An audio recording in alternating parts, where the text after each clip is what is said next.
I never thought I'd see the day.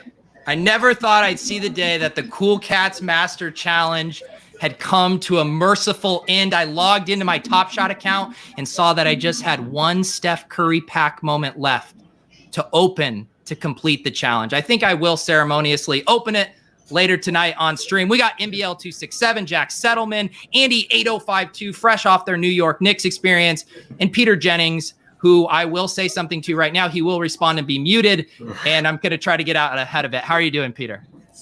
I'm great. To be with you guys, doing everything I can to be a dad and not lose all my money. So that's basically the gist of it. How's everyone else doing? Real quick, which one of you streaming noobs has the TV on? I just muted. All right.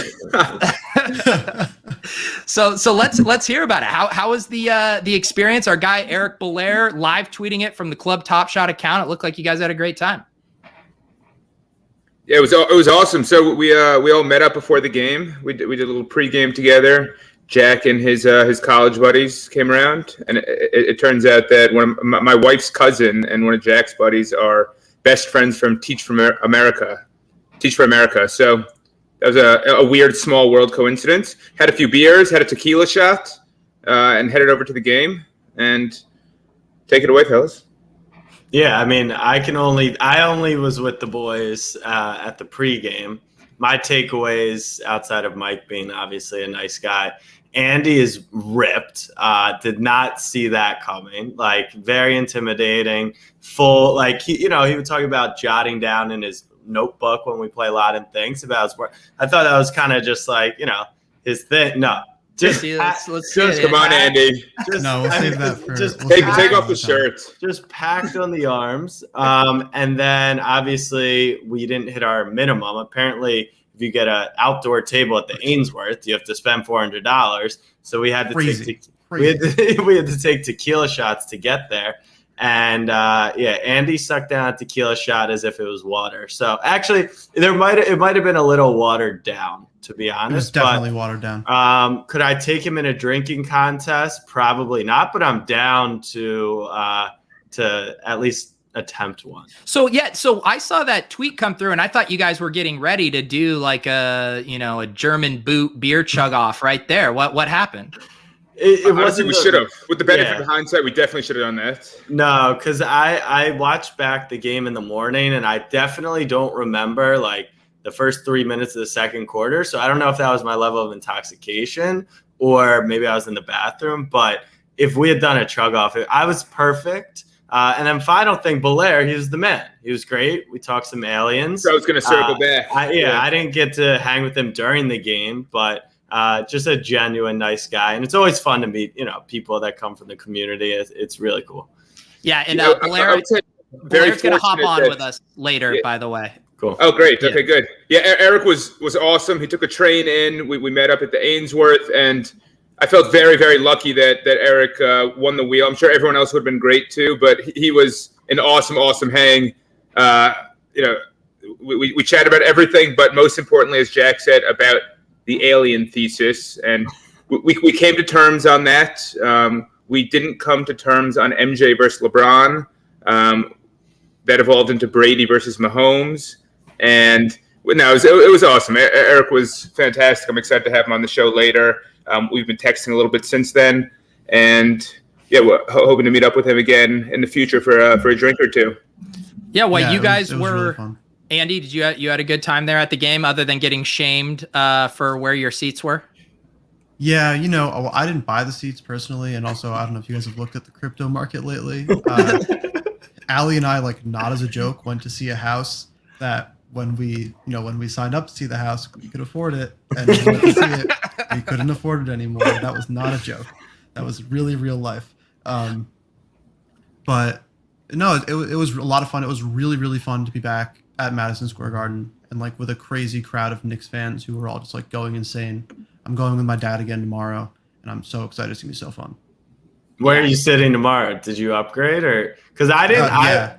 I actually wasn't on my phone for like the first time ever during the game, so I didn't see the tweets till after, and I was surprised you guys could see all the way up there. That was crazy.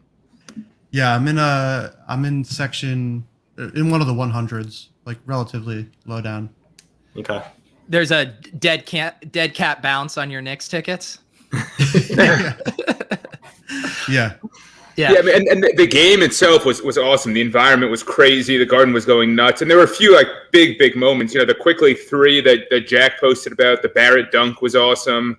It was deflating at the end though. Trey definitely quieted the Garden, and we weren't thrilled about it. Yeah, Jack. It seemed like you were on like. I mean, was your tilt a content play, or were you actually that tilted? It's a content play. I never understood like when people got so soft on the internet. Like he shushes the crowd, Knicks fans chirp back, and then they say Trey owns New York, and then Nets fans are like this little loser owns New York, and I think that's all part of it. And then people take it like so seriously, and I'm like, what's the fun if you can't talk shit? Like now there's a villain, now there's a hero, and now there's game 2 tomorrow. There also is a little bit of a history. Trey went to OU, so when I was at Texas, he was playing. And there's like my buddy who was on the team just sent me pictures from when we played him in Austin, and like they've got Trey use code Trey Young for 30% off Rogaine. Like this shit goes back like 5 years now. But yeah, I think it's healthy. It's fun. He silenced the Garden. The crowd was freaking, it was electric. It was amazing. Yeah. But that's kind of how the cookie crumbles. I think the point where I was wondering if you were actually on tilt was when a guy made a joke about how small New York City apartments were, and then you started making fun of him for only having 200 Twitter followers. Yeah, so it was less. Once again, it's supposed to be all in good fun. Obviously, supposed to be. Obviously. So that was less about attacking the number of Twitter followers, more so attacking the fact that he's dedicated his Twitter to like a role player, top shot superstar, international superstar, but a role player in Bogdanovich who hit huge shots, and I think it's all in good fun. Jack, you should have just replied, my apartment's actually so big, I once invited all of Instagram to join me there. Yeah, I once had a 700-person party. I know. I thought the tweet was hilarious, and it blew up for good reason. So I think it's amazing.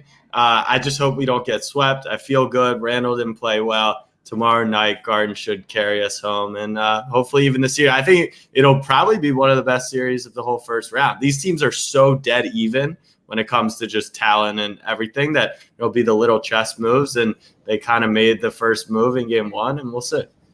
And you got something else going on tonight? What do you got going on? Yeah, so at 10:30 for all the degenerates, which is literally everyone watching the show in the NBA app, I'm doing a live stream for the NBA with 2 other dudes, and we're just like chatting, watching the game, but through a live stream. So that'll be pretty cool. I'm taking Marcus Morris first bucket. So if anyone from the chat wants to get in on that, plus 900, that's always a super fun sweat. And then Underdog tomorrow, the special is back.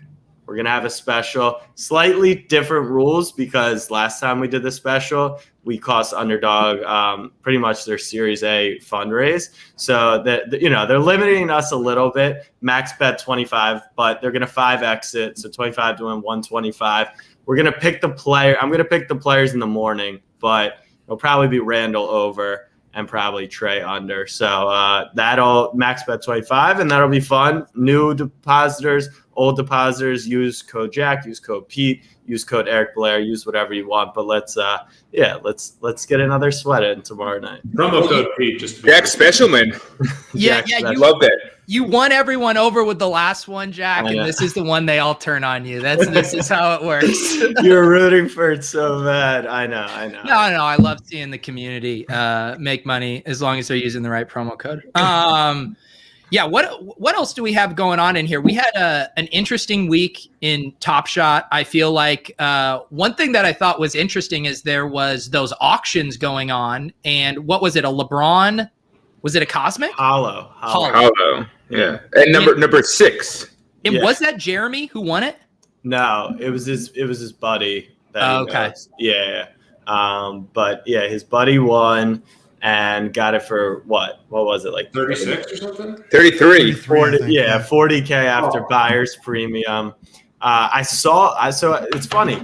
My friend who had the Curry Holo, Luka Holo, the whole base set Series 1, messaged me about it early in the day, and it was Saturday, so like I was going out, so I actually set a reminder to check in on the auctions because like I figured he was like, yeah, they're gonna blow it up, over the course of the day. Most action comes late, so I set a reminder for 10 o'clock. So at 10 o'clock, I log on, still there, literally make an account, on the spot, and then it was like, for whatever reason, extended bidding started at 10, even though the timer's still at 30 minutes. So I didn't get a chance to get in on any of them. And then I just had to watch someone grab a freaking Holo for 33K. Insanity. Andy, I saw Plunge Father, the dude Plunge Father, calling you, saying you're all talk. All you whales are all talk, not buying the dip on these moments. You guys want to fire back at the Plunge Father? I'll take that one. I think a decent portion of this show might have too much. If you're looking at like a portfolio, right? Their allocation on Top Shot moments is probably pretty high. And then when you factor in a bear market, and it's that's not where your liquidity is necessarily going all the time. But that wasn't Andy's response. Andy, you were saying you just didn't catch wind of it, right? Yeah, I mean, So Andy opened up a golden particular- account and went for The it. particular Yeah. auction thing, I don't care what my appropriate portfolio allocation is in Top Shot. Right. I would have bought that moment for the price that it went for. That kind of doesn't matter because I mean, like you literally could, if you wanted to, instantly sell it for double the price. If you listed it right now for less than $100,000, I think it would go pretty quickly. It was funny. It was funny too because those auction house, people were kind of slamming them for their marketing, and then I got a DM from one of their marketing guys over there, being like, "Are there ways we could talk with Club Top Shot over there?" So it seems like they heard the community, and they're now interested in doing some more Top Shot auctions. I just feel terrible for whoever sold it. I don't know if we know who it was, but I mean, to only get 33K for LeBron Holo, like that's tough. But it's the lesson we saw with the crypto punks. We've seen it, a multitude of ways. If you don't put it in front of the right people, actually participate in the community, then the old money they just don't want moments right now, because on a web page and it's a picture of it, it doesn't look cool. You don't really get what you're getting, and they hide it at the bottom of the page. It just, I feel shitty. If I were them, they should have done a it seems gallery and then put the moment on a postage stamp about 12 feet high. literally. I just thought the weirdest thing is it's not like people in the community are inaccessible. Just log on to Twitter or on any of the account valuation sites, or like go onto the Discord or do anything. I mean, the fact that like the five of us had no idea what was going on, besides Jack's buddy told him about it, and even Jeremy, who posted Reddit, said his buddy told him about it, or his buddy won. You'd expect it's pretty widely publicized who are influencers and who's on Twitter and whatever else. Actually, I don't really get it how it happened. I don't know. Maybe their responsibility is different from what I thought it was when you hire them to auction off your item. Maybe it is literally just we're going to add it on our website and we feel like that's enough. But I feel like some outreach would have been helpful. Okay, here's a thought experiment. If they had reached out to us and they're like, Club Top Shot, we want you to host this auction as it's ending, the last hour, you dedicate an hour to the stream, auctioneer, hyping it up. How much does that go for in that context? We promote it. Can they pay with crypto? I think they said they can. Can any of us buy it? Because that's the factor on the price. So this is a great Lodden Thinks question if we're going to speculate on this, right? Pete, you're itching to gamble? All right, let's not necessarily itching to gamble. I'm still owed 500. I'm still owed too. Yeah, I'm still owed. I paid Andy $500 immediately. Yeah, Andy, Dude, I owe you $200. Andy, no, I mean, I think Andy, Thank you, Johnny. I see you, Jennings Johnny. owes me $500, so he's trying to. So who are we asking? I asked the question to. Why don't we ask Belair in the chat? Ooh. And all five of us will answer, and then Belair will type it into the chat. All right, Belair, DM it to me in Discord. Perfect. So what's what he thinks we would have sold it for? And the important question is, could we buy? Yes. Yeah, you could. But I was just thinking we put the full-on hype machine behind it. Few days, promoing, lead up. All right, so we hype it up. Belair, feel free to text me. Just remember you have that option. We hype it up. We promote it. And wait, we need to determine two things. Crypto eligible. I mean, was it eligible for this one? I think my question is Dapper balance eligible, which I think the answer is no. No. Yeah. No. All But no, just for the purposes of the game. But then the other thing was, so how much does the LeBron number 6 Holo sell for on Golden? Crypto eligible, but the other thing was you had to make a bid before extended bidding started, and you had to have over a 10K credit limit, which took an entire it took time to actually get that lifted. Well, that's what I mean by us. Like, we know this a week in advance. Right. We start promoting the show. Everyone has time to get their ducks in a row. Okay. Right. If the auction didn't suck.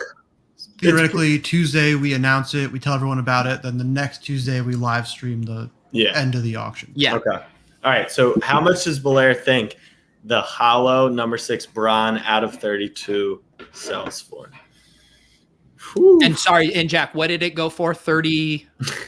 Over 33,000. Are we saying before or after seller fees? That's another good question. What's the 33K that number? Was before. That was before. Then let's do before. Yeah.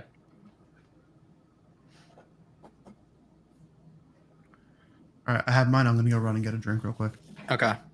I have my answer. I have mine. All right. Okay, I'm done.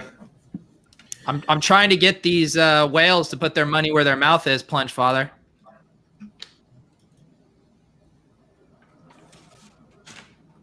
All right. Oh my God. I just saw Belair's answer. Did you? I didn't. No, because I had him give it to me. I already wrote my answer down. And I have 108,000. Wow. I'm not as bullish. I was like double. I said 54,000. I'm way higher. Yeah, I'm higher. I'm 172K. Not that you can see that. Oh yeah. 229. I think Belair's gonna go over the 250. 156. I think Belair's over the 250. I do think Belair and Mike are confirmed best friends now. Belair has it at 269,000. Yeah. There's no way. I mean, I think we could do a good hype machine around here. There's no way we're selling I'll the under on that one. Okay, so I mean, I don't know if this one did seem high at the time, but the number 3 from the top sold for a total of I think 387 after fees not that long ago. I think you could reasonably argue, I don't know, we could discuss it, that 6 is a better LeBron number than 3. And then I don't know, I mean, Holo versus from the top, what one's almost half as scarce as the other one, or I guess double as scarce. And someone just posted in the chat, sorry, a LeBron Cosmic was just listed for sale on the marketplace from Goji Berry. Okay. What number was it? Serial. It is 37. 37. Interesting. So what do we compare that? What do you guys compare the 37 LeBron Cosmic to 6 LeBron Holo? I think I lean Cosmic slightly over Holo in a vacuum, but then I think the number 6 is a really nice LeBron number, so I would lean in that direction. Me too. Yeah, considering it at one point was his number. And it will be again. Will be again. Yeah. Is that confirmed? I feel like that was like a rumor, and then it like didn't happen for a multitude of reasons. Is that actually confirmed that like next season it's finally going to happen? Is that I think. I don't know. Because originally it was, they had already ordered the jersey inventory, and then the next time, then for the COVID season, it was like too short notice, so I just don't know. As for this, we've had a Cosmic listed in the past few weeks. Remember, it was up for 24 hours or something. So yeah, just under. Yeah. So where are we at on this? Because we were talking about this last time that it's hard for people to get a lot of money on Dapper quickly. Let's assume that Goji Berry doesn't pull this in less than a day like the other dude. How long? But I think same situation. And this goes for the golden auction. This goes for, similar here. If I were truly interested in selling this, I would put out a statement, a tweet. I would get in touch with the right people and be like, I'm really looking to sell this. This is staying up for, until it sells, which gives us confidence. Because if I thought about buying the last one and then, I start to get money on the site and then it gets pulled, it's like, I don't want to go through that process again because you can't get it back off of Dapper. You don't want to get, right, you almost get 250K up and then they pull it. So I would at least make it public that he's actually looking to sell. I would even go as far as saying, DM me, let me know if you're going to buy and you're adding money to the site. I will put it back up for you when you're ready so that it doesn't sell to someone else. That too. Not a bad return on investment. No, I remember when he bought that. That was big news at the time? It was one of the larger sales on the site, I think. Yeah, definitely at that point. I remember there was a period where I was talking to two different guys who had LeBron Cosmics, and they wanted 4,000 and 5,000 for it. And I was like, you guys are crazy. I don't want that. I paid 3,200 for one and 4,000 for the other. Larry, I don't know what you think this show is, brother, but you might be in the wrong place. We were talking about hypothetical prices for an online basketball gift. So yes, this is a nerd. I don't recognize the name. So who's quietly getting their money in order to make a run at this? Yeah, so touching on what Jennings mentioned earlier, I could not even attempt to buy a LeBron Cosmic if I wanted to. So yeah, my net worth is pretty much tied directly to my Top Shot account value. So I will not be making a run at it. But I heavily favor Cosmic over Holo. But I do think that the 637 disparity at least makes it close. But if I'm going to go for the $250,000 purchase, I probably honestly lean Cosmic. So what I will say is I am not going to put $250,000 into Top Shot and buy this right now. If I could snap my fingers and turn $300,000 of base moments into $250,000 on Top Shot right now and buy that Cosmic, I would do it. Yeah. I would take the $50,000 VIG and convert the base moments to that LeBron Cosmic. But sadly I cannot do that. And so I will not be purchasing this moment. But I would happily trade up with a percentage increase to get it. You're actually trying a completely different strategy, which is giving away your Series 1 comments here on the show each week. Yeah. Well, I'm thinking if I do enough goodwill, someone's going to make a mistake one day. Good things come to those who wait. I'm going to keep giving stuff away, and then at some point someone's going to accidentally gift me a LeBron James Cosmic moment. Yeah. I'm going to keep it because I've done enough giveaways in my life that I deserve this. Yeah. Malik says he'd spend $250,000 on lumber, and he's asking for Jennings' thoughts there. What's the lumber looking like, Pete? There's a headline: lumber dropped 22%. The seriousness with which you delivered that line. Yeah, I mean, what's that? Let's pull up a chart. Why don't you pull up a chart of lumber? I love imagining you having a Google alert for lumber. Oh, lumber dropped 22%. I actually legitimately saw it on the CNBC app or some financial news thing. It's like, oh, lumber down 22%. I'm like, ugh. It's time to get the studio. Wait, do you guys just go and peruse the CSNBC app? That sounds like a very... I think when Jennings had a chat, I think that's added to the home screen or something. Yeah, no, I don't. I don't think I've read a news site that wasn't just highlights of things I've seen on Twitter. Maybe ever.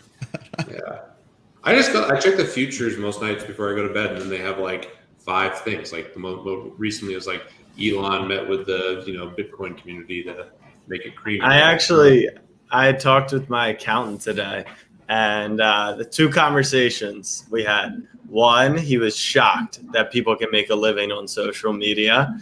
And I was like, okay, interesting. And then two, I was trying to find out about, taxes in Bitcoin and crypto. And he was just like, look, I'm going to be honest with you. I don't believe in it. I don't get it. It's fake money. It's dumb. I was like, okay, maybe I should be looking elsewhere. It sounds like you need another account, dude. Yeah, what is your guys' take on all this Elon stuff? I thought we were done with it last week. Apparently not. Now trying to form a Bitcoin council. I saw some theories out there about some stuff he might be pushing toward with this. Is this Andy? What's the take from crypto land? So I think, not shockingly, the people who I generally talk to on Twitter and stuff about crypto or in other channels, you don't love what Elon has to say. I've never personally been a fan of Elon. I've always thought he was kind of a jerk. I appreciate that he's trying to push forward green and renewable energy stuff. I think that's extremely important, and I appreciate that he's doing that. But outside of that, there hasn't been much he's done that I've really cared for. I personally think a lot of this is just a really fun, crazy advertising move for renewable energy and a lot of the green stuff that he does push. And it's really smart. I don't blame him. But at the same time, the stuff he's tweeting about upgrades to Dogecoin and stuff, it's all nonsense. I think that there could end up being some relatively either malicious or not intentionally malicious, but stupid and hurtful to Bitcoin, fork in the future with green mining or something. But it doesn't really seem like he's making an effort to actually understand kind of the situation and what's going on. And he just wants to kind of push a narrative that is making him seem like a good guy in some way around wanting to be renewable and focus on that kind of stuff. But take that with a grain of salt, because I think he's kind of a jerk and I don't really like him. He also is clearly taking joy in trolling people. I mean, he knows what he's doing. He loves the fact that he can move markets with these tweets, and he's having the time of his life. Yeah, 100%. I think he's pretty bored, and he's having a good time. I think with Elon, it's one of those cases where when you're probably the biggest genius on the earth publicly right now, it's they always border, geniuses always have something, a little bit. So he borders that line of you can't tell if he's trolling or if it's just who he is. And, that just is the genius in him. So it's very interesting. And what else, Andy, as far as now that we have more time with this, crypto crash, I mean, the tenor of even Ethereum Twitter was pretty dark. There was half dark, half funny shit posting, half MGMI, McDonald's jokes. But is there actual concern that this kind of DeFi summer bull run might be over, or is this more of a blip? Yeah, I think it's kind of been 50-50. I am in no way a trader. I'm not good at trading. I would say I'm bad at trading. I personally bought the dip and lost a good amount of money buying the dip halfway through. So don't take anything I have to say as trading advice. I focus a lot more generally on larger narratives and trying to buy. You did call the top. You did. I mean, Elon gets credit, but you did call. I mean, you were I don't know about crypto, and then 50% smashed within 48 hours. But so I've seen a pretty general 50-50 split from people as far as their opinions, where half are oh, this is just, it was just a more intense sell-off than normal because there was a lot of retail involved and the market still has a lot of room to run. And then I've seen other people who are saying that now we're just going to kind of spiral down for a bit of a bear market and then go from there. For me personally, it doesn't really matter. I don't really buy and sell crypto in any short time horizon, where if we have a bear market for 2 years, it doesn't really matter to me. I mean, I guess it would kind of be a bummer, but it doesn't super affect my life in the short term. But as of right now, I've basically just de-risked a lot of my crypto that I hold that was in more risk on positions, because I don't really know what's going to happen. and just kind of hanging out and trying to not focus on it. I unpinned some of my tabs of crypto price charts and stuff and just focusing on working and all that stuff. I did the same thing. I've mentioned this a couple times. It sounds like a small tweak, but just for your mental health. Like I took the widgets with the prices off my phone, just not staring at them. It's crazy the difference it has in your mental health, especially for all of us who have gotten very in deep with all of this stuff. And man, you got to know when to eject and not pushing yourself through an S&M experience with this stuff. Yeah. And I will say too, as far as crypto Twitter goes, if for the people who are following it, like there's a lot of people like myself where like almost anything I ever tweet, I would say actually everything I ever really tweet about the prices of cryptocurrencies at any given time is like 100% a joke.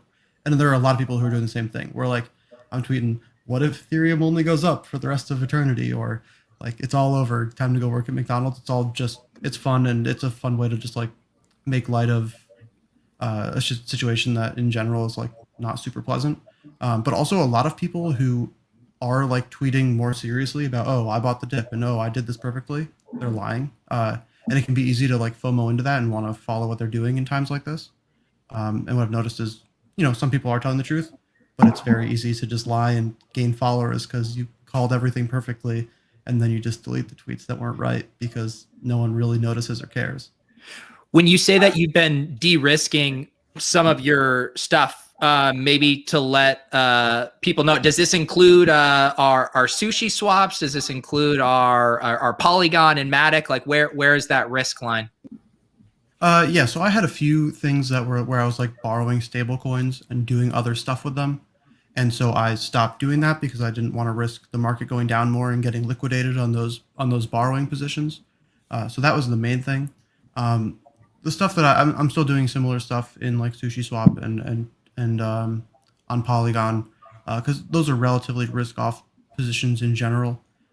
For me, what that mainly means is moving away from like super speculative assets that are maybe like lower market cap coins that I own a significantly smaller amount of, and just like going back into Ethereum or something because it is like a little bit safer to me than some like random shitcoin that I own some of. And then also like not having any open loans that could potentially get liquidated should like the market tank while I am still like asleep or something. I think that's one huge thing that a lot of people might not be fully privy to if they're not participating. And thankfully, Andy educated us a lot on it, and just kind of seeing and talking with my friends. I mean, a ton of people were leveraged where they, borrowed a bunch of money off whatever asset, mostly stable coins. And, there's a ton of leverage in the system. But I think one really cool thing that's a bullish signal, maybe not for price in the short term, but just long term, and kind of what's so cool about Andy's building and just the network itself, is that the over collateralization of all these loans, like nothing ended up like really crashing. I mean, I know some exchanges went down, but like I thought the system held up pretty well. I mean, I think the third parties did bad, but like the actual smart contracts and DeFi stuff did really well, given the sharp price action. And there's a lot of leverage in the system, and I think that was clearly shook out. I was in the same boat as Andy, and feel very fortunate. I lost a lot of money like in nominal value, but I didn't get liquidated at all. And I know people who went bust, like literally bust, because they were over leveraged in the situation. And I think that was kind of shaken out on that sharp bear run, which is obviously going to be amplified by the leverage. And then, of course, on the way up, like even just these smaller runs, people are starting to do the same games again. So I think the leverage part of the system is really interesting for price action, but I was really impressed with how the system as a whole kind of handled the sharp downturn. I think the over collateralized nature of DeFi is really cool. I don't know, Andy, if you have a different perspective, but no, yeah, totally. I think it's really promising. And I saw Raul Paul tweet about this today, and I thought he explained it really nicely. I agree. Basically, just saying like, if there was a time where if you really were convinced that DeFi was a house of cards and it was all just like Ponzi-nomics and didn't really like add up, the time where it would collapse would be something like what happened over the last couple of weeks, and it held up very nicely. All the systems remained fully capitalized, and the only people who took losses were the people who were risk on and were trading with money they didn't actually have, or money that they were willing to lose, which is a very promising sign in the long run. I mean, like it sucks in the short term, but these types of like one shakeouts and also just like stress tests on the systems that are being used are super important and really valuable. But obviously, you never want anyone to lose money. But in markets like this, it's going to happen when people are super risky with their assets. Yeah, there's so much more substance now, but yeah, was it probably overpriced? I mean, think about how big crypto is now, like the market caps. I mean, Ethereum was bigger than basically every company. Bitcoin's market cap is incredible. So it was really a sharp increase in price and just kind of a weird economy. And obviously all the DeFi stuff, the leverage in the system helped kind of, spin it up. And we're here now, but I'm actually encouraged, and I just hope people continue to build and we create more utility. Because that's really the name of the game. And yeah, I think the NFT market will be really interesting to follow too, because a lot of, the price action on that was driven by just, people being crypto rich. And yeah, for sure. Good lesson for a lot of people too. Like I definitely was probably too long relative to like my net worth and lost a good chunk of money. And maybe in hindsight, it's like, oh yeah, maybe it does make sense not to have that much leverage and maybe farm some stable coins, which, most people, that's a pretty nitty move. But in scenarios like we saw, it's really nice to have access to that liquidity. And I think there's always an argument for rebalancing. And a lot of people are just overexposed to certain assets. Yeah, for sure. I will say, I think other. Go ahead, Andy. You guys are doing it up. I don't have too many different thoughts. I mean, the one thing that continues to fascinate me, I do think the leverage aspect changes this, but we're not that far back in time. I said it last show. Last show we were, 15 days off of the previous levels. We'd gone up and then back down. But even now, I don't know if we go back a month, prices were 2,700. Yeah. Yeah. So what is that equivalent to what it was at the end of April? Something roughly like that. And so I'm surprised that people are kind of taking the perspective that people are less crypto rich than they were, unless they got wiped from leverage or that anyone's really hurting. They're hurting relative to where they were. And I do think NFTs as a whole are in a bit of a bear market, and some assets have been weaker, but Ethereum itself is kind of back exactly where it was a month ago. So I'm sort of surprised to see the overall somber commentary. And I know there are big mental hurdles to overcome here, and people get anchored to the higher number. But I'm just surprised that people are expressing themselves like this and not kind of continuing to party. I mean, if it was a straight line from 1,500 to 2,700 today, everyone would be posting about how rich they are and the Lambos and the Teslas and all that good stuff, and no McDonald's hats painted over purple hats on their punks. Yeah. So I think that's an interesting dynamic. It's a psychological dynamic, and obviously, right. And there's of course the leverage element where some people do get a bit hurt on a downswing like that. I saw this come across relevant to this conversation. Was this you, Pete? This has Pete's fingerprints all over it. I was really happy to see it. He's made some other really good investments. A product that I'm a huge fan of. Mark also invested in Zapper.fi, where you can kind of see your wallet and all your exposures. Really great product. That's going to be a very good investment for him in the future. That's going to pay off really well. Zapper is awesome. Zapper is fucking sweet. Yeah. I'm not familiar with Zapper. We run a good riff there. I think this is like super important, and just for a lot of people that are paying attention to these markets, like you had a couple more thoughts. Yeah. Well, so I think. I'll explain Zapper right now. It's super quick. Zapper is a website where you can like load in and track your crypto wallets. And they also do some other stuff where you can like do swaps through them, and they make what they call zaps, where you can say like go directly from a particular. So if you want to look at one, you can type in andy8052.eth. It's like my public Ethereum address, and so you can see. Like I have some tokens in it, and some Ethereum, and like some NFTs. How do they value the NFTs? So it's just by the most recent sale on Marketplace. Got it. Yep. So like I think if you click customize, you can actually see what NFTs I have in my wallet. It's just really just a punk is like the main thing. Or maybe turn off grid view. I think that'll make it show a little bit. I prefer the other view. But if you like look and go to like the in customize, Pete. Oh, gotcha. And then just uncheck. Yeah. Yeah, so then you can see, like, if you click on CryptoPunk, you can see that that's my CryptoPunk. Just 11K of pasta. Yeah, I'm helping out with. So Pasta was like a random shitcoin that was made back in like the fall, and a guy I'm buddies with is like trying to revive it and turn it into like this weird experiment. And so I bought some so that I can vote on stuff with them. I'm on the multi-sig. But if you if you scroll up, you can see on Zapper they also have like places where you can go and like do swaps and like go into pools and stuff like that, and it tracks through like both like Polygon and Binance Smart Chain and a lot of the other chains as well, which is really nice. It's the way that I track my like all of my crypto stuff. This is more clean. casually. Yeah, it's really nice. And then so they raised a pretty big seed round, I think. I don't remember what the 15 exact million numbers were. Series A. Yeah, which is $15 million is a lot of money. This is where this is how you go and creep on your favorite Ethereum influencers, depending on how good they are. I'm trying to think of a fun one. You can see what the man's is doing. I think like I'm trying to think of any like fun public Ethereum addresses. Yeah. Can't think of any off the top of my head. But yeah, so a little bit more like about and so I'd recommend anyone who's like getting into crypto and tracking stuff. Zapper is awesome, and it is very useful. It's just a really great tool. I'm extremely interested to see kind of how they convert from this very free to play, just public good wallet to a thing that people want to invest $15 million into, and what that looks like.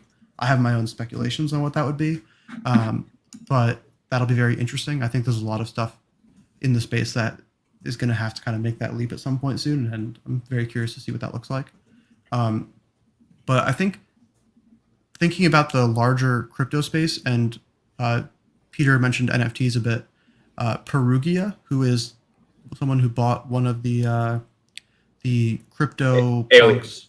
One of the CryptoPunk aliens, had a really good and interesting thread on Twitter just like an hour and a half ago, right before that dude loves threads more than he loves aliens, I think. Yeah. Good thread writer though. Oh, he's very well written, but basically the idea behind the thread was essentially in talking primarily about CryptoPunks, but also generally the larger NFT scene.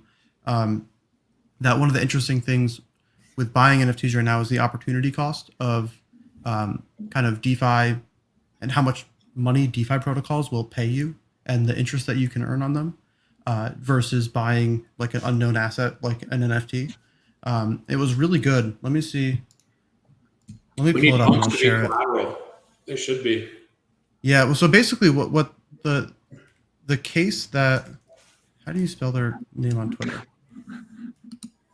I'm like typing. Do you want, I can pull up his thread here. Yeah, do that. I was trying to find it to send to you, but I'm reading it right basically now. the point that they were making towards the end is essentially that as their bet that they're making is that there's a lot of Ethereum and crypto in the space.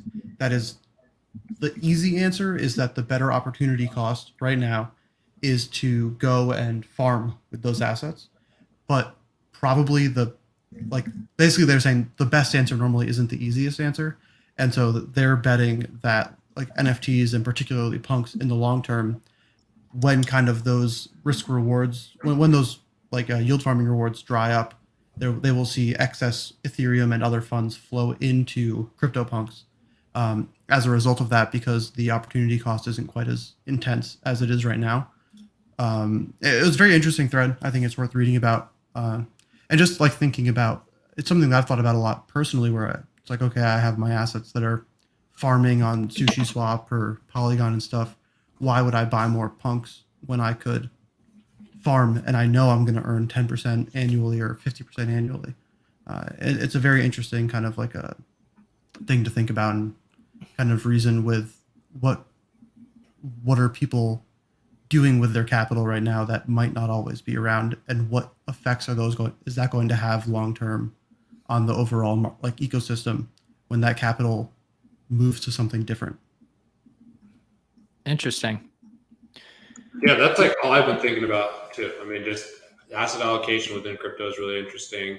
Asset allocation, I think, as a whole. I mean, everything's gone up: stocks, houses.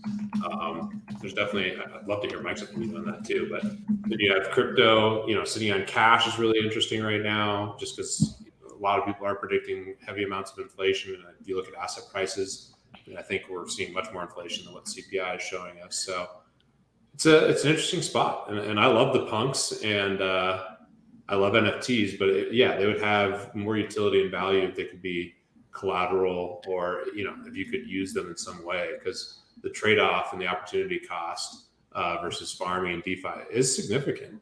And then of course you need to think about your overall exposure across the board. So it's interesting, and obviously not everyone's thinking this deeply, and hopefully like Top Shot, I think is serving just like people who love the NBA and fans and stuff like that. So it's a different tier of NFTs, but like I think CryptoPunks certainly falls into that category given the price of them. Mike, I feel like right now there's a lot of sentiments just that I've been seeing with Top Shot where everyone's been wanting these catalysts to have some kind of upward price movement, whether it's with the Dapper box coming out, the challenges. There was marketing turned on this week. We saw our first promo codes, referral codes out there. I saw on Instagram, I was starting to get hit with more Top Shot ads on my Instagram feed than I had been seeing. And yet the price isn't doing what people want to do. So do you find these things that are happening bullish in that we just need to be patient, or is there kind of something kind of fundamentally wrong here that might prevent that from happening for a long time? So I think the challenge right now is if you think about what drives market values, and we go to these pages that show the overall market cap, but at the end of the day, what triggers it is someone lists a moment lower than what someone else listed it for, and no one buys that moment. And right now, the challenge is there's very, very little buying pressure. And I think the reason is, just think about your own perspective here. We've seen now 2.5, 3 straight months of almost daily reductions in moment value. So if you have your eye on a nice Luka moment and you could buy it today, or you could wait a week and potentially buy it then for 10 or 15% lower than it is now, why buy it today? And I think the problem with that is it's a spiral. It just keeps going, and it's difficult to know what's going to stop that, because then you wait to buy, and that leads to lower prices, which reminds you, oh wait, I can wait to buy again. And at what point do you actually pull the trigger to actually buy? And in the meantime, there are people who are trying to offload moments and sellers, and it takes a group of 2 or 3 sellers to just keep undercutting. And a lot of them are sitting on enormous gains, or some of them might need capital, or some of them are feeling the pressure we were just talking about, where there are alternative asset allocation options that can generate returns or generate fees, and they're sitting on unproductive Top Shot moments. And so there's selling pressure, and we lack buying pressure right now. And so I don't know when it's going to happen. I hope reasonably soon, but I think hopefully we'll reach kind of an equilibrium here where some buyers arrive. I mean, I hope some of this marketing brings people onto the platform. A number of people have posted about it. But I do think one thing to remember with marketing is, we started marketing 3 or 4 days ago. Think about 3 or 4 days after you joined the platform. You were still kind of looking around. How the hell does this all work? What does this button do? What does that button do? Let me try buy a $4 moment. Let me buy a $6 moment, see what happens. Oh, this is silly. Oh, actually, I think it's kind of cool. And it takes a couple weeks to actually get comfortable with the platform, be ready to actually spend dollars. And so I think the marketing will help. At the end of the day, we need new users who want to come onto the platform and spend money to add to the buying pressure. And I do think that once things stabilize and people don't feel like the moments are just going to keep falling in value, that people do actually want to collect, and we'll then see some buying. I also think that a few people are posting about burning, and I've had a few conversations with people about the idea of burning moments in different situations, and I think that helps. I think it's a really, really interesting idea. It adds an element of fun to the platform. It's a little more activity. You come with something more to do rather than just buy and sell moments or complete challenges. You can think about the different strategy of burning moments. There can be exclusive rewards for if you burn a certain number of moments or certain tiers of moments. And obviously there's the dynamic of it altering the scarcity and the addition size of certain moments. So I think, we've talked about it before, but you can take a 35,000 addition size moment, and if it gets burned all the way down to a 600 addition size moment, suddenly it has the scarcity of a rare, and that'll affect the market value of it, and it should add some interesting dynamics to the marketplace. Now, I do think Dapper is aware of all this, and I don't know, maybe I'm too trusting in Dapper, but to me they seem too sharp and have hired too many people and have too many smart investors around them and partners to not understand these different options they have. And so, I'm comfortable personally being patient. I understand, I've said it a number of times, that it's way easier for me to sit here and say I'm comfortable being patient with the gains that I've seen. But I do think patience is the right approach for me right now. And I understand people getting fed up and frustrated at this point. It's been 90 straight days of declines. I just want to say I let hang on one sec here. Sorry. Lots of things going on here. Andy, where are you at with, you're not following the day-to-day Top Shot price movements here. Are you the guy with the stick too, waiting for it to go up, wondering what's going to help things here? No, not really. I did list some moments for sale. Just I was one, kind of curious to see what was going to happen, and two, I have a feeling that people are going to really try to sell pre Holo pack, and wanted to have some money to be able to snipe some stuff if the moment arises. Because I don't have a ton in my account balance right now. But I'm not super keeping up with a lot of the day to day. Mostly been watching actual basketball, which has been a lot of fun. Been pretty deep into the playoffs and all that stuff, which has been pretty time consuming, and also doing way too much work with fractional and everything to come with that, which we're basically at this point just finalizing a few things before launch, which is really exciting. But so I haven't really had as much time to focus on the crypto markets and the Top Shot stuff.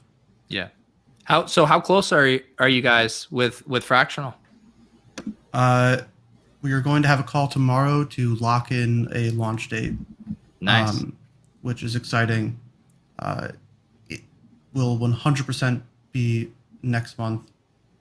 Hopefully within the first 2 weeks of next month. Club Top Shot launch party? I mean, I think if I had to guess, it would be the day after a launch. If that gives you any information about what day we would be launching something. On Monday? Yeah. Yeah, it feels like the right thing to do to go with a Monday launch. But yeah, it should be pretty soon. Awesome. It's exciting. That's awesome. Thanks. So the other thing I was going to say about current state of Top Shot, a lot of people are saying there are too many common moments, but the one I think reasonable counter to that is Dapper's changed, a few weeks ago to the model where the collectors dictate how many common moments are coming out, and they do this reservation pack, and people opt in for it, and then they have to mint moments to fill the packs, basically. And I know that's a new innovation, so you could reasonably argue that they've oversupplied in advance of that, but I think that's a good innovation by them and allows the market to sort of dictate how many moments are minted.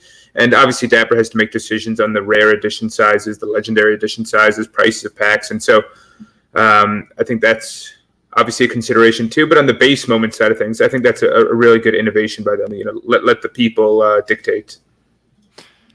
I think the Dapper stimmies are fun. Getting $16 for doing a tweet. That one just hit the inbox, and I think that stuff. I think they're going to get more and more creative with that stuff too. I saw some people that were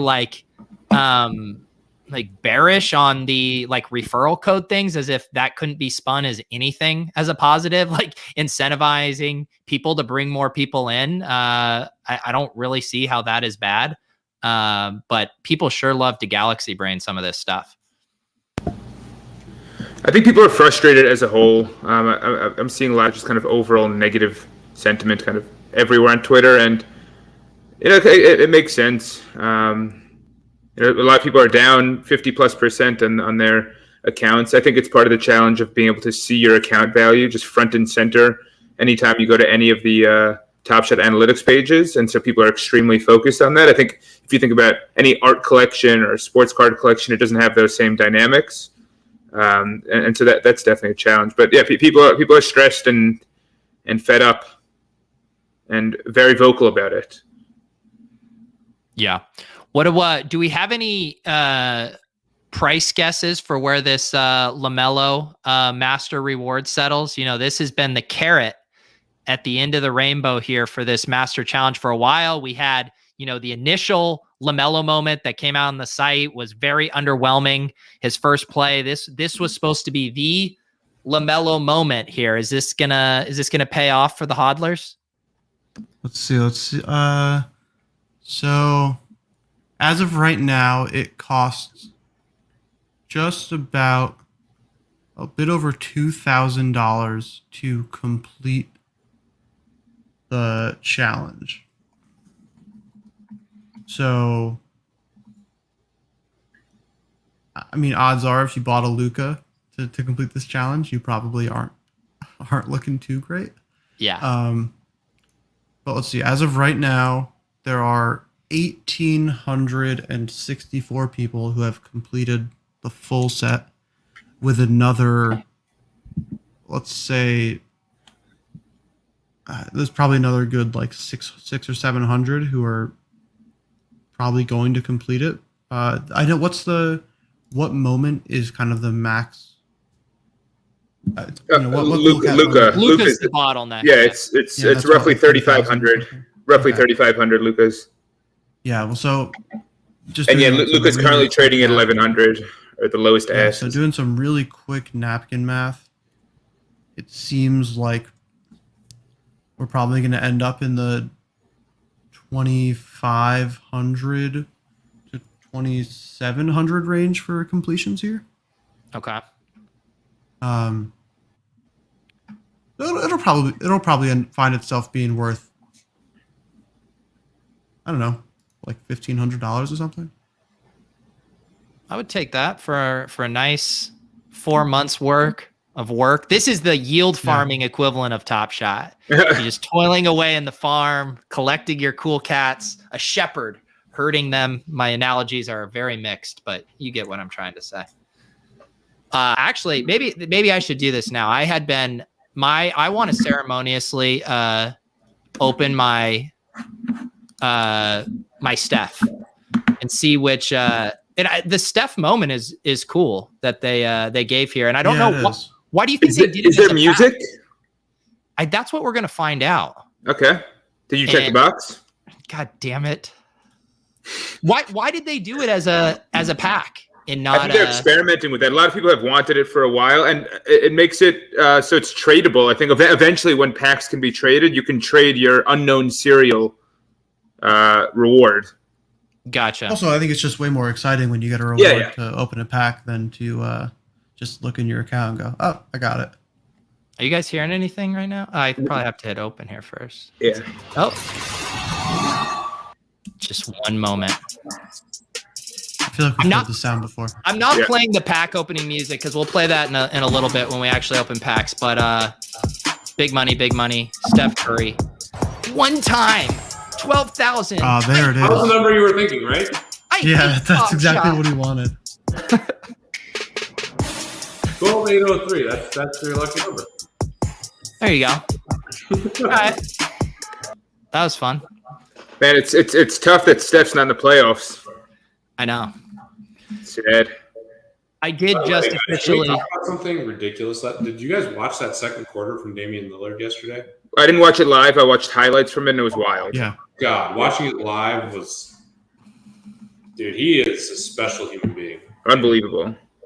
And he was getting nothing from his teammates. Yeah, I know.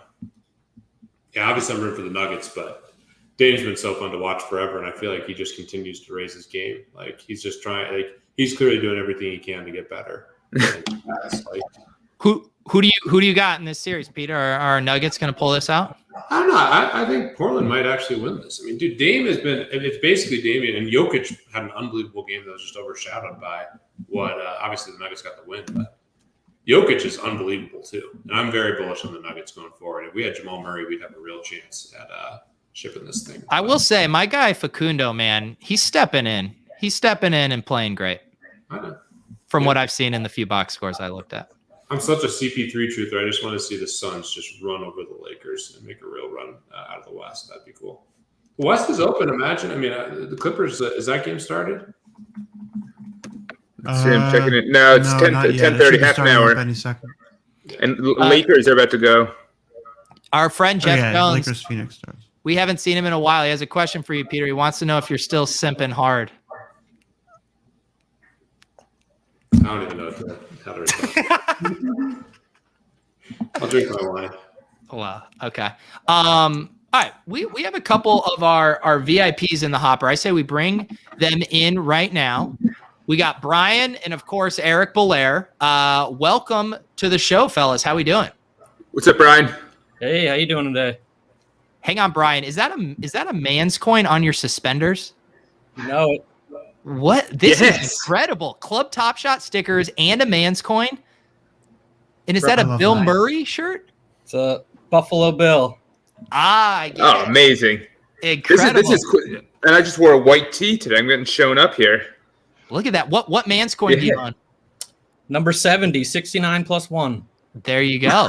Very good. Very good. A lot of bear markets for crypto assets. I mean, man's coin just absolutely pumping today. We had number one sell on the resale market, had 3 or 4 other sales. I mean, the community is just bumping right now, man. Wait, number one Lots sold of going today? on. The number one sold on the resale market. We had Testudo, who I believe is in the chat. Here he is. He went and bought the number one. Whoever had it had listed it for 0.1 Ethereum. And he came in, swooped in, and grabbed it. Nice pickup. Great pickup. Brian, are you inspired by Office Space at all with this? No, I just with wanted the flare? It's a guitar strap. I just threw this I like it. stickers and the man's coin on there. I love it. So do Eric, you great to have see the you. guitar on there too? No, guitar's over there. Okay. Okay. And Eric, how are we doing, man? You got the club shirt on, looking good, my man. Yeah, I came prepared tonight. I got my man's coin, as always, right by my side. Oh, it's still in the packaging. Yeah. I try Eric to pulled it out keep at the it- garden, at the Mecca, and he pulled it out of the bag. He kept it in his protective case. I loved it. I'm Trying surprised. to keep the PSA rating tight, you know? I'm surprised security kind of let that in as basically a concealed weapon of sorts. I know, it has a lot of power. That's for sure. I put it in the little bin when we were going through the metal detector. You did? You risked Yeah. that? Oh my god, that's dangerous. They tried to steal it. I saw it, but Mike caught him. Yeah. So Eric, we've heard their side of the story, the trip report. What's the brutal truth of what happened at Madison Square Garden? The brutal truth is it was one of the best days of my life. It was an awesome day. I've been fawning over Mike in the Discord basically the last 2 days. He's one of the nicest dudes I've ever met. So generous, so gracious, just an awesome dude to hang out with and talk with. He made me feel like one of the bros. No, Jeff Jones, this is all natural. You can ask Pete. I'm out tanning in the afternoons. I interrupt my tanning sessions to jump on Pete's streams. This is all natural. Trying to get those tan lines taken care of before Speedo season hits. But no, and Andy, it was great meeting Andy, talking to Andy, and Jack was okay. No, Jack was awesome. It was cool meeting Jack too. He was the first person I recognized on the street. I saw him, I yelled out Jackie Pax, and I immediately felt like a huge dork, but No, it's great arrival. My buddy Josh really liked you too. I should he was awesome. I had a home buddy rolling with us. Yeah, this is Josh was the awesome. photo you posted earlier in the Discord, Eric, confirming that you are outside tanning. Look at those that's how I roll sunglasses. Let's all go. summer. Those are And my then the blockers, one- my man's blockers. And then the I one love it. female in the entire Discord asked you to put on sunscreen. Yes, that is true. She was worried about your skin health there. Who's the female? Her name Romance. it's Woman's. That's We fantastic. do know she's a female. I do have her address because I sent her a man's coin. Other than that, her identity is unknown, and we're just thankful. Just Is so it Bethany? thankful. It's not Bethany. She's like the Stephanie's right. Banksy of Manscoin. Yeah. I mean, I've looked. I should pull up my YouTube analytics sometime. Literally 0% women demographic according to YouTube. But that's why Womans is so special to us. Brian, what's going on in your Top Shot world here? Are you a bull? Are you a bear? Are you just buying, more sound money like Manscoin? What's the deal? So I was pretty quiet there for like the last 3 weeks before that Moment Ranks fantasy site popped up. So I've been buying like 1 or 2 a day to kind of throw in my lineups there. There you go. And yeah, and you've been doing some stuff with the Moment Ranks DFS stuff, right? Yep. Writing some blogs, doing the daily newsletter, helping out with content where I can. Nice. Yeah. And That's I awesome. feel like, can you tell people a little bit about it? Because it is fun. It's a slick interface. I've been a little confused by like the scoring system of it and the complexities, but give people the elevator pitch on it. So yeah, we're updating scoring every day, kind of testing. But it's, utilizing your own moments that you own in your Top Shot account and, getting scoring like daily fantasy points, boosts for when players go above their 10-game average, and, head-to-head matches, daily contests, lots of packs, prizes, lots going on.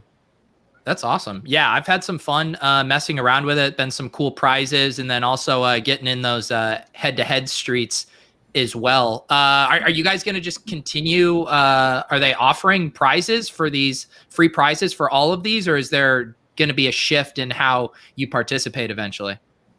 Yeah, for now, we're doing a contest where Dingaling, the Top Shot collector, is providing prizes right now for like I think 1 more day, and then we have packs and moments to give away. It's all free to enter right now. Nice. Yep. That's cool. So have any of you guys messed around on the DFS game? Eric, I know you have. Yep. Yeah. It's I fun. haven't yet. I'm going too soon. Yesterday was a big hangover day after the Knicks, and today I got home just before the club started. But tomorrow will be my debut. I was upset because you guys quickly plugged a loophole I was exploiting, which was jamming in the same moment or same player multiple times, and you guys closed that pretty quickly. Brian? Yeah. No comments on that? I was exploiting you. Sorry, we have a great dev team. Quick respond. We fix all issues. It's great support. It's a great group of guys. There you go. Yeah. Yeah, I'm looking forward to trying it. I think that is going. I feel like there is so much potential there of when we can get the intersection of DFS, sports stock market with the collectibles. I think there's going to be a lot of stuff there, and it seems like Moment Ranks has a nice thing going on there with the stuff. Yep. And let's see. We also had. I want to make sure our other VIP knows that he can jump on now as well. I forget who else I sent that to, but feel free to hop on. And I think we got some packs still to open tonight. But and was it?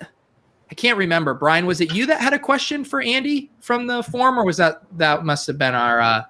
I think that's Derrick. Derrick, yeah, Derrick. Feel free to hop on if you are available. Maybe a question.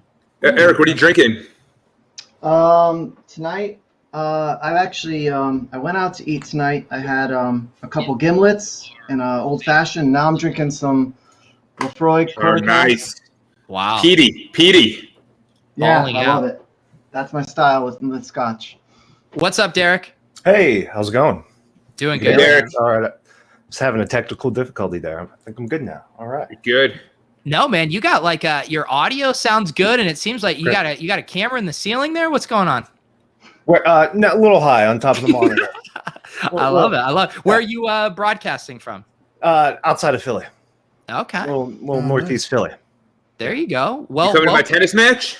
Heard about the tennis match. Can we get an update of the test match, by the yeah, way? let's get an update. I need to figure out where I'm. Mike, give me the deal. I need to make a big bet on this. The tennis match is still happening. I'm playing tomorrow morning. This is actually fantastic. In response to the Knicks giveaway, I got a DM from someone who said, I can't go to the Knicks game, but do you want to play tennis at my country club in Westchester? I play tennis. And so we are playing on Friday. And so I'm playing That's twice wild. this week. I'm starting to ramp up training. The Knicks game was, we had our fair share of beers. We had a tequila shot. We had our fried food. It was a setback, but overall I'm feeling good. I'm feeling ready. Let's talk offline. I'll give you some alpha there. If I give it out loud here, it's not going to be alpha for You don't long. have to give the alpha necessarily here, but just give us an update on like where you're feeling good, where you might need some improvement. So, does everyone know the scoring system? I'll be quick on this, but basically, I start every serve game down love 30 or love 15. It depends on if it's set 1 or 2. But in a serve game where I'm down love 30, I'm very, very stressed about double faulting. If I throw one double fault in there, I'm in a huge hole. So I'm most focused on getting my serve up to speed and ensuring I do not double fault during the match, and make sure that Levitan has to win every point he wins, and I don't hand him any free points. That's my key area of focus over the next month or so. I'm worried if you're going to even make it to the match. I mean, going to play someone at a country club who sent you a random DM sounds like the sequel to Get Out. Like this is a horror, slasher type film plot, Mike. I'm worried about you. All right, so he felt that coming, and so in his initial message, he said, "I know this is going to be weird, so I'm going to send you my LinkedIn profile." To saying that, and so he doxed himself to help me feel more comfortable. Wow. You're going to a country club. I mean, what a guy. I mean, that's. I have to wear all white shirt, white shorts. I went shopping to Modell's today before I realized Modell's is apparently out of business, or at least the one by my office is. Wait, So, Pete, This this isn't.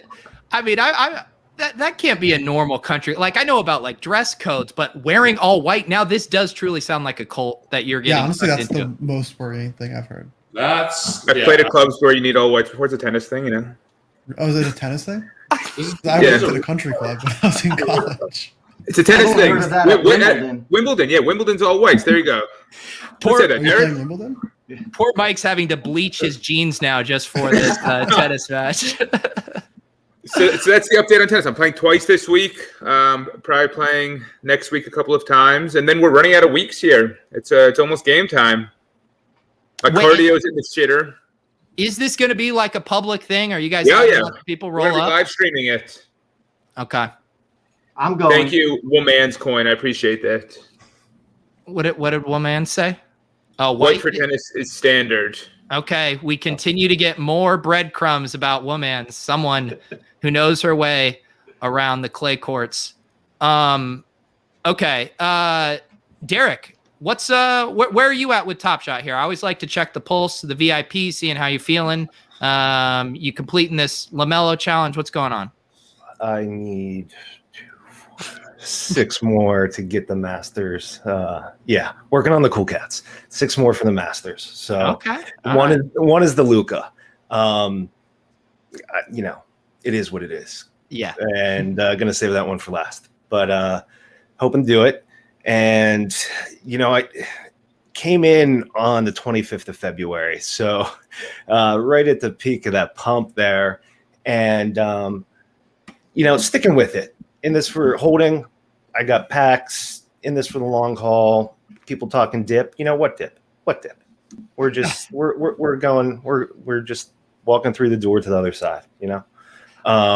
Would you say that we're not even in the locker room? We're still on the bus, just kind of slapping asses. Yeah, a little bit. We're thinking about strategy. Like, hey, what are we gonna do? Maybe after the game. I don't know when we get the win. Where are we going? Is it I like that. pizza wings? What do we do? There we go. So, yeah, it's you don't like to see all the red, but we're just wading through the velvet sea. But hey, what are you gonna do? We're here for the moments. We're here for the good times, and maybe a master challenge. Yeah, it's about the friends we make along the way, the tennis matches we book along the way. I think that's what it's about, right, guys? The Knicks games we go to together with internet strangers. Community. There you go. I got mad props to Mike. I got a response in DMs. Apparently, he was going through them. He was reading all of them. To his point, I threw a DM out there. Name in the hat, didn't expect to hear anything. You followed up. You even looked at the teams. You were doing your due diligence on it, and that's pretty cool. I went to all the DM's Top Shot accounts to make sure they were actually Knicks fans, and probably a third of them were. I got a Heat, a Spurs, a Warriors, a Bulls. I'm like, I would just screenshot them and send it back and be like, come on. In that situation, it's like, who knows what's visible? I don't want to change it at the last minute and look like a flopper. And I already wrote a novel, but I didn't think, I'd set that up with my son. So what are you going to do? No, it's all right. It's all right. But it's super cool that you responded. Yeah, it was super cool of you to do. It was a great time. How long did you spend, Mike, reading, replying, vetting? All that had to have taken you hours. Okay, so this is how it played out. So I think I launched the contest on Thursday night. I got home. I went to go see my friend who lives in Brooklyn, some part of Brooklyn that I really can't get around Brooklyn. I've lived in Manhattan for like 11 years. I can't find anything in Brooklyn. So he lives in Brooklyn. I got home at like midnight, and I felt bad that so many of these people were, had to keep their Sunday evenings open and not do anything else just in case they won this contest. So I really wanted to get it done by Saturday morning at the latest. And so I spent from 1 a.m. to 4 a.m. going through DMs and responding to people and narrowing it down to 10 before spending an hour on Saturday morning trying to figure out how to get myself on a stream. Did that, spun the wheel, got Eric, had a great time. Well worth it. There you go. I was literally screaming as the wheel was spinning, and I swear my neighbors were probably wondering what the heck is going on in that house right now. There you go. Derrick, I saw it when you mentioned in the form that you do art direction and camera work, and that was actually something that was particularly of interest to you with Top Shot and how those moments look and those aesthetics. Is that the case? That was a former lifetime ago. I was working as a camera operator assistant in New York, and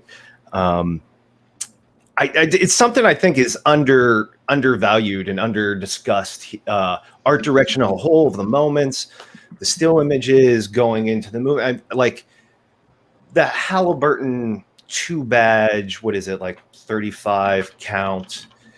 The still frame almost matches when it goes into the moving image, and it's a close up right in your face, and it's just like you're right there in that moment with them. And I think you look at so many moments and they all start out a wide shot of the court, how much you see a play develop, and then you get these random moments that it's intimate in a way. And isn't that what we want? Like, this is the moment, right? We want to be in this moment and we share them. So for me, like, I look at camera angles. Is it in focus?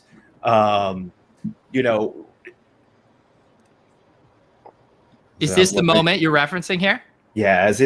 When it starts from the beginning, you'll see that still clip that they use as the free frame almost nearly matches right there as it goes. Band, right? That's cool. Like, it almost, like, I wonder, were they trying to do it? Like, what a thing to notice. That's cool that you have that. Yeah. And that's just what I'm looking at in some of these moments. And what else, at this point, we're going to talk the market a little bit more. What are we going to talk about? It's like, what else are we here for? And I don't feel, you have a whole creative team out there at Dapper, and they're putting in the work, and you have talented camera people on the sidelines. I think there's like maybe the Cool Cats Dragic moment, and it's a little mix of both. So it's out of focus, and then it goes in focus, and then he makes the shot, and then you lose him, but you watch the hoop, and then the cameraman picks him up again. So it tells a story, but it's like, you see why maybe they couldn't have opened it with a close-up because it's out of focus, so they start with a wide shot. I think this is the one. And so I assume there's, some limitations in that they have the footage from the NBA and they have X amount of angles. What are the kind of other ways that you could see them getting creative or things you would like to see to kind of maximize the aesthetics of those moments? That's a good question.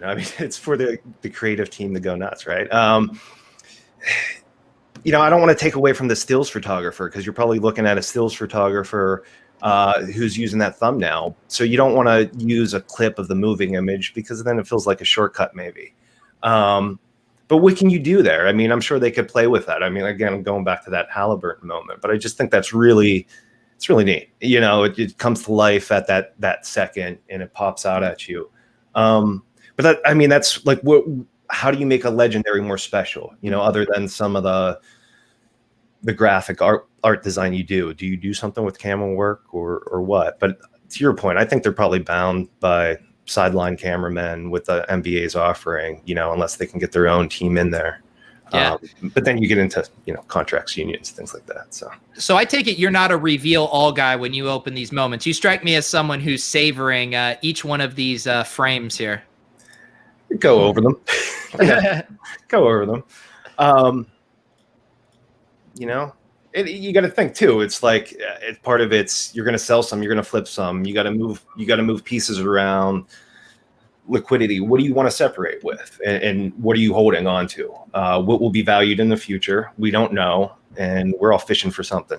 But to me, it's so that's what I really like and find so interesting is we all come from such varied backgrounds as community, right? We all bring in our professional point of view. And it's interesting where these dialogues cross. But yeah, it's just something I hold of a little bit more value there. That's cool. No, I feel like, you know, a lot of us are conditioned to kind of interact with the site in a specific way and kind of gloss over a lot of those things as I, you know, look for serial numbers and stuff. So I think that's cool to see the lens that you're viewing the moments through. Still searching for serials too. yeah. They don't have to be mutually exclusive. Right. Very cool. Very cool. I don't know. What do you guys think? Should we open up some packs here? Let's do it. Let's do it. All right, guys. It is the time of the show. I got a message from Peter who went to dinner. Jack is doing his TNT bets. The 6 of us are going to land the plane. Let's open some packs. Cheers. Yo, what up? It's DJ Pete Overzet. Welcome to the club. We didn't think things were going to get popping tonight, but it's about to get lit. Behind door number 2, it's a 3-pointer. 13-25, Kevin Durant.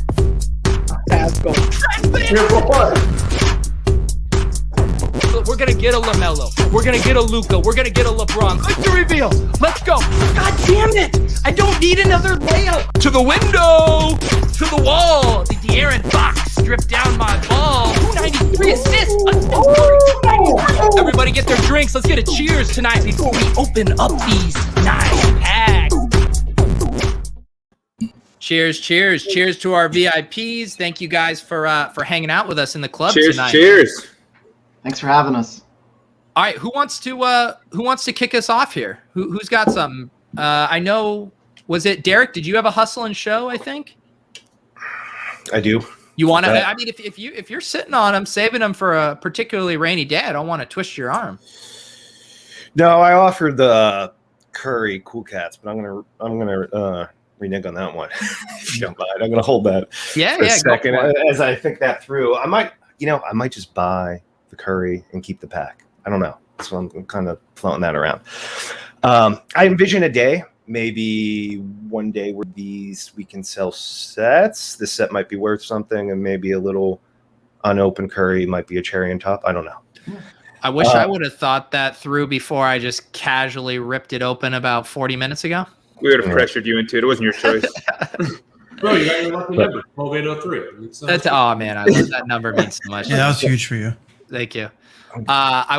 What I really need to do is pull a 267 or an 8052 and then flip it to one of these guys here.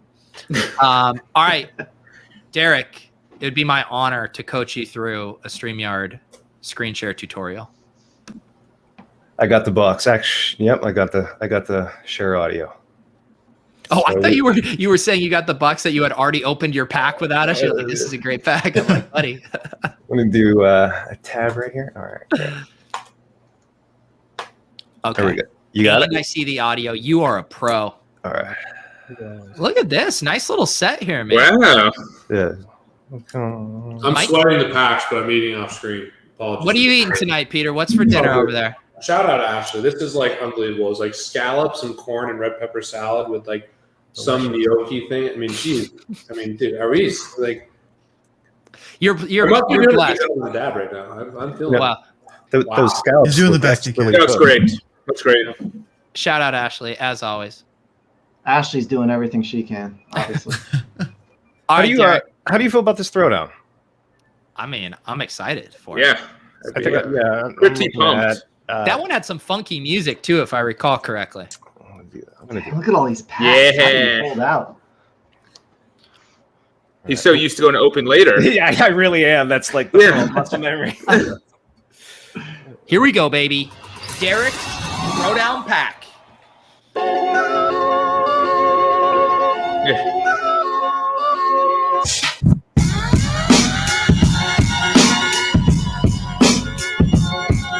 I'm not going to be savage and reveal all.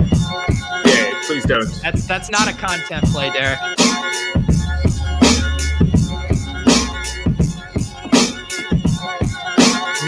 No. Don't start with the rare.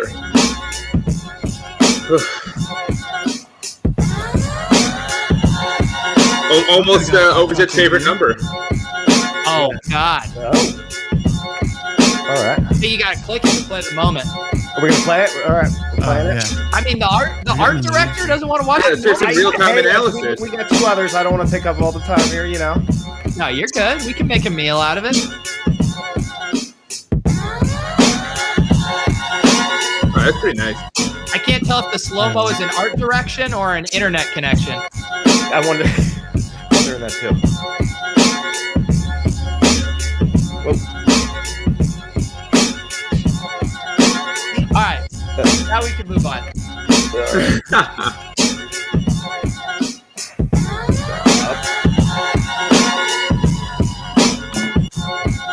Ooh, 57-31.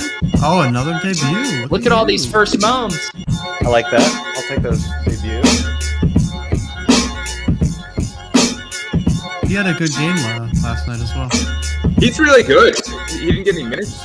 Was he hurt at all this year? I'm surprised he didn't. He was losing. He just wasn't getting as many minutes because of Jamal Murray playing. All right, what do we got up next? All right.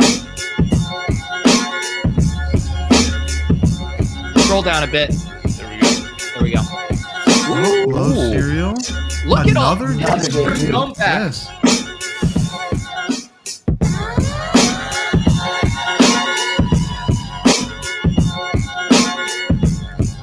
Love a good Martin twin. Oh, picked his look at pocket.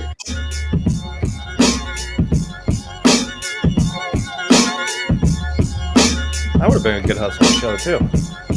Yeah, it would have.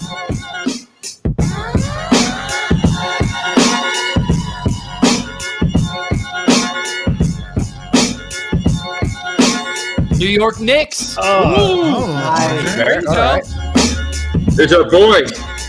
Dunk Master Flex these days. You know, I don't have many Knicks, and I was waiting for that quickly to drop. I feel bad for Jack on that one. Oh. This play was unreal. I hadn't seen this moment yet. I remember this play, though. He had a Did you guys see this play? Watch, I don't know what the connection's like for you guys. It was crazy. that was nice. Yeah. Nice Good. move.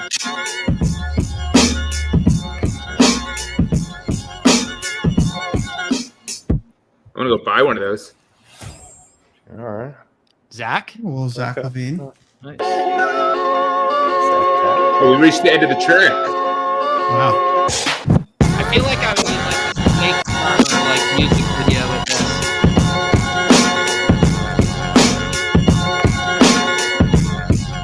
All right. All right, Nice alley-oop. here we go. All right. The moment we've all been waiting for. See what we got. Grizzlies. Rare. Brandon Clark. I think that's the one I got too. Like that? Yeah, not bad.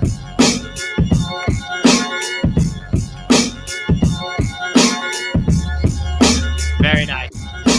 It's a nice play. Nice pack. Nice I pack. like that. Yeah. Another alley-oop. Got the Arby's in the background. Well, I know when you were saving those packs, you had something special planned for them. So hopefully the club was one of those occasions you had in mind. Absolutely. I appreciate the invite. It's a pleasure to be here with you. And I only have 2 rares, so looking to add a little bit to my collection now with the collector's score. Yeah, I heard all the VIPs are scrambling to get at least 1 rare, lest they come in the club and Mike shames them for their comments. I got like 3 or 4. There you go.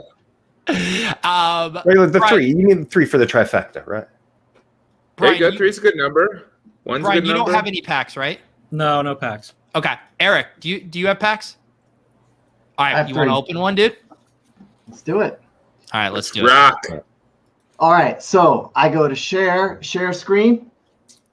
Eric, you could do this in blindfolded, I feel like. The last time I was on a stream like this, I screwed it up and there was no audio, and I'm so nervous that this isn't going to work this time. Okay, yeah, I swear to God, Eric, if there's no audio, I will beat you so fast. All right, share screen. You can reset my Discord rank. I'm like nervous about it. Yeah, this is the one thing I hold over Eric. So Eric is the #1 poster in the Deposit Kingdom by a lot. By the way, if you guys haven't checked out the Discord, it's super fun. Link down below. I'm technically the Deposit King in there, but Eric is the king of the Discord. But if he ever gets on my bad side, I just threaten going into MeBot and resetting his rank back to 0. So he will forever do what I tell him to do. It's a good spot, right, Eric? Oh, every day it's hanging over me. I should pull this up right now. I actually have this here. I should pull up Eric's. I need to visit the Deposit Kingdom. People need to see the work that Eric is doing in here. 11,600 messages, 232,000 experience points, level 47. Some absolute kings here in the top 5. Eric, Willis, Lou, Phil, Ricky, Chris, Ed, Fabaka. I'm there at 9th. Holding on in 9th. I can't get booted from the top 10. So shout out to everybody posting in the Discord. All right, Eric. Did you get the screen share? I got allow StreamYard to see your screen, window or screen. I'm selecting the Chrome tab. I don't see Chrome tab anywhere. Oh no, Eric. Don't you work in IT? I do. Come on, you're killing me here. Share screen. There should be 3: entire screen, window, or Chrome tab. You're lucky that this is a bit on the show. No, this is killing me. No, you're good. You're good. I screwed this up a handful of times. Every 10 seconds that you don't have this figured out, you have to unbutton your shirt. Okay. Nicely done. Nicely done. You didn't do it right. Sorry. This is on my. Nicely done. Really well played. It's not well done, guys. This is the window. It's not the Chrome tab, and so there's not the audio. Dang it! Unbutton a button. But it's great we started at the showcase. I don't know how. Hold on. Eric, unbutton a button. Yeah, what a boomer. Thank you. Now do it right again. Eric, can we share your age on the show? Are you comfortable with that?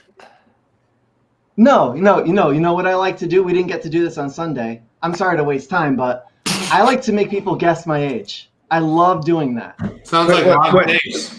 I'll give Eric a run for his money that I might be older than Eric. Wait, everyone knows, huh? I don't know Eric's age. I don't know. Pete, you should know his age. That makes a lot of things hard. Why should I know your age, Eric? Many people know the answer. Oh, I've said it in the Discord like 100 times. You actually guessed my age a while back. All right, this question's out. But you forgot. But Mike knows my age because he learned it 2 days ago. I did. So why I asked, can I reveal it now, or we're playing a game with it?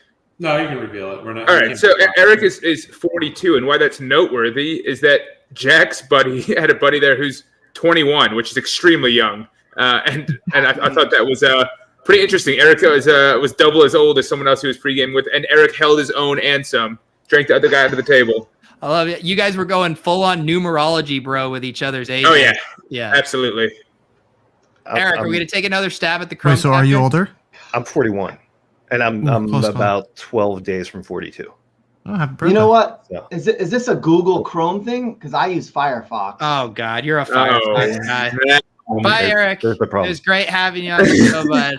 A Firefox guy? Firefox. What is this? 2004? Like, come on, dude. No, give me 1 He's minute. just a I'll huge log into Mozilla Chrome. stan. Are you sure? Yeah. Are you sure that's not your MetaMask you're looking at?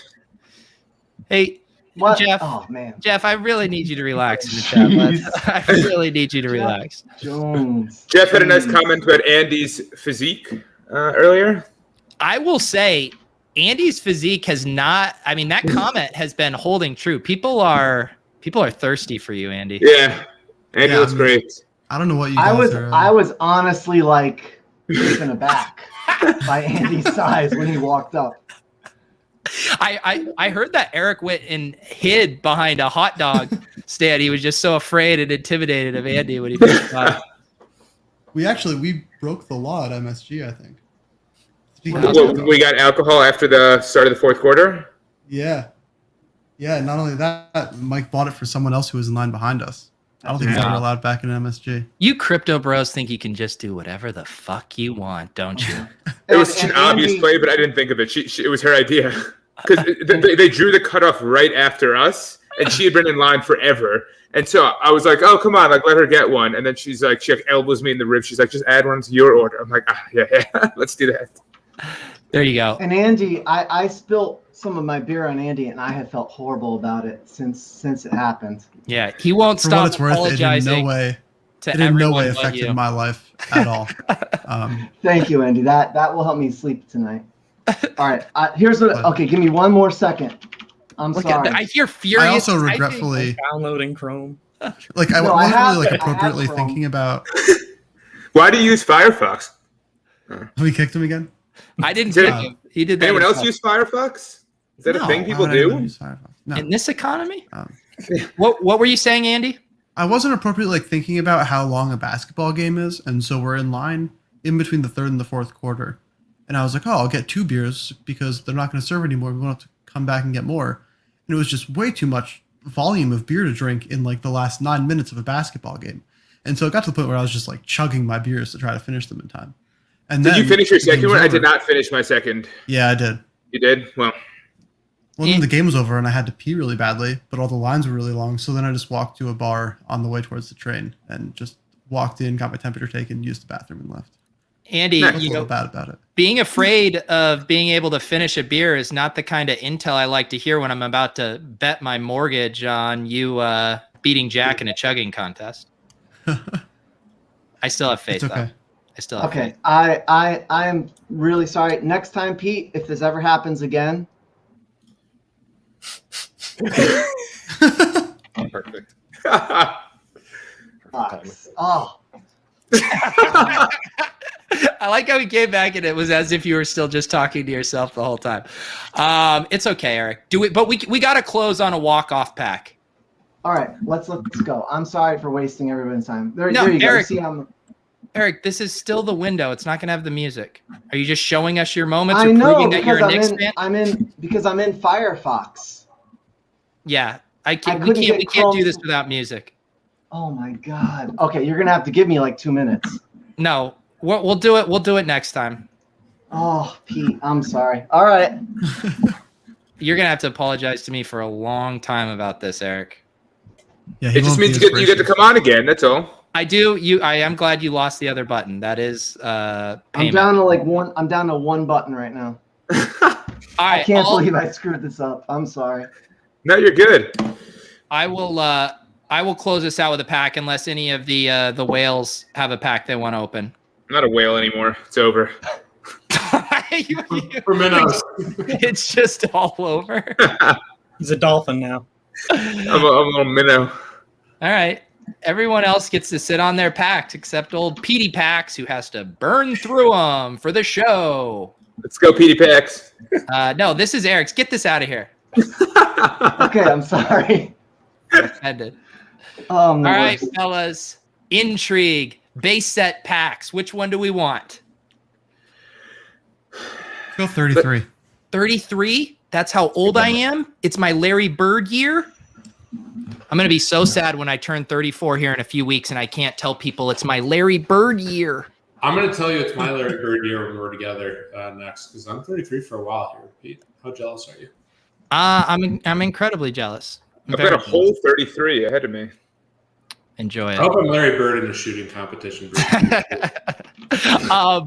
Guys, thank you for hanging out in the club with us tonight. Thank you to our VIPs. If you guys would like to join the VIP channel in the Discord, it's the join link down below. Have lots of fun in there with those guys. But regardless, hop in the Discord. Always a good time. Let's open this pack, and then we will see you guys next week.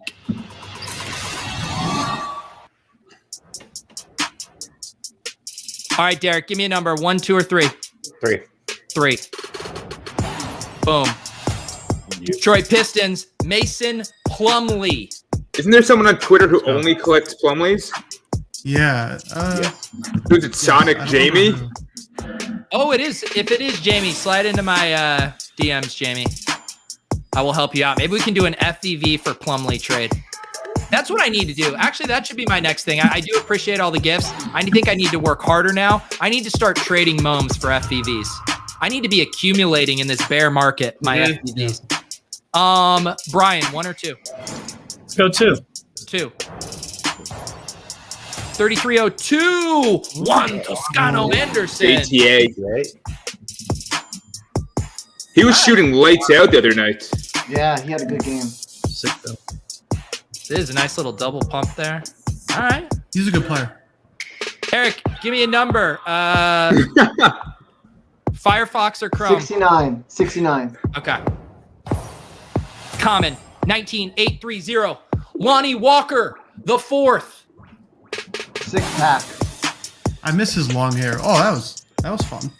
He's good. Lonnie Walker's good. Yeah, he is. All right, Look at guys. that arm reach. For Pete Jennings, for MBL, for Andy, for our VIPs, Derrick, Brian, Eric, I'm Peter Overzet. This is Club Top Shot. We'll see you guys next week. Peace.